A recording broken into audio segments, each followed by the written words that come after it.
Au mois de septembre, dans une relative indifférence, puisque seul le Midi Libre en a parlé, les éleveurs à l'est de chez nous, un certain soir, ont allumé des feux sur les collines pour protester contre les ravages du loup. Et quand vous rentriez en voiture ce soir-là, dans ce pays extrêmement désert, quand même, vous aviez des brasiers plus ou moins jaune-orange qui se répandaient dans le paysage tous les 10 kilomètres et qui venaient s'ajouter aux balises rouges des éoliennes, qui elles aussi suivent la ligne des collines pratiquement jusqu'à Albi. C'est l'occasion pour moi de préciser qu'une partie de ces éoliennes, de notre côté du paysage, 6 exactement, ne fonctionnent pratiquement jamais. Et c'est un éleveur de brebis, membre de plusieurs instances régionales, qui m'en a donné la raison, c'est qu'elles n'ont pas reçu les autorisations nécessaires, comme il est très fréquent en France.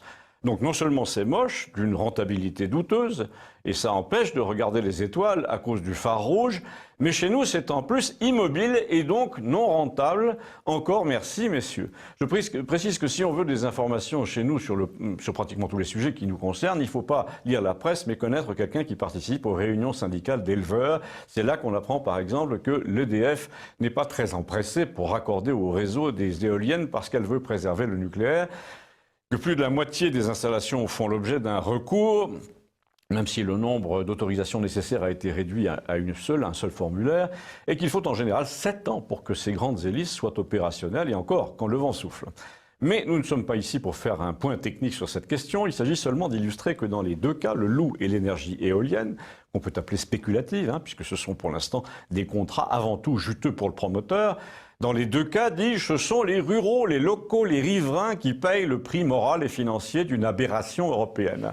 Et quand vous prononcez le mot d'aberration en matière d'énergie, de lobby, de loup, de solutions planétaires contre les particularismes, etc., vous n'avez qu'à dresser la tête pour apercevoir toujours dans le paysage la silhouette de Ségolène Royal. Ça me permet de caser ici une observation psychologique, laquelle est en vérité l'objet de cette chronique, c'est que l'obsession à propos des énergies renouvelables, de la COP21, du réchauffement, de la défense aveugle du loup, correspond à une attitude psychologique fréquente dans notre pays, notamment féminine et notamment socialiste, je n'y peux rien. Il s'agit d'abord de lutter contre les positions masculines, dominatrices, péremptoires, locales au sens féodal, sur la défense de territoire et de l'identité. Ségolène Royal, qui a une longue histoire de récrimination personnelle contre le pouvoir masculin, a fini par confondre tout ce qui est climato-sceptique, tout ce qui est résistance locale aux éoliennes et aux loups, avec l'axe du mal, du moins selon elle et ses semblables, pour ce genre de caractère. En effet, si vous défendez une identité contre l'invasion des éoliennes ou des loups, ou contre toute autre invasion d'ailleurs, vous êtes une sorte de fasciste hostile aux préceptes européens qui pratiquait l'exclusion et le repli. En gros, si vous dites que vous vivez très bien comme ça, on vous explique que le fait d'être content de son sort est inacceptable et qu'il faut consentir à se mettre en déséquilibre pour correspondre à des exigences venues de toujours plus loin. Pour résumer ou schématiser encore plus, pour ce genre de caractère, il convient de renoncer à sa propre quiétude pour prendre sa part d'inquiétudes étrangères de plus en plus vastes, de plus en plus lointaines. Par exemple, on va s'interroger sur le sort du loup pour qu'il n'y a pas de frontières, le même raisonnement s'appliquant d'ailleurs aux migrants.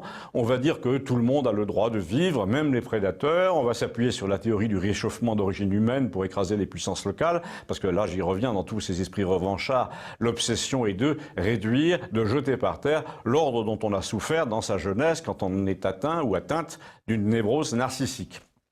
L'ordre hiérarchique, ancestral, d'abord masculin, auquel vous agrégez vite fait les lobbies industriels, politiques, agricoles. Par conséquent, à tous les particularismes, ces gens-là veulent imposer des solutions générales qu'on appelle éco-responsables par pur esprit de revanche. On cherche à asseoir une domination avant tout personnelle sur le monde qui a ignoré votre orgueil d'adolescent. On va me dire, est-ce que vous avez des preuves? Non, mais j'ai des indices.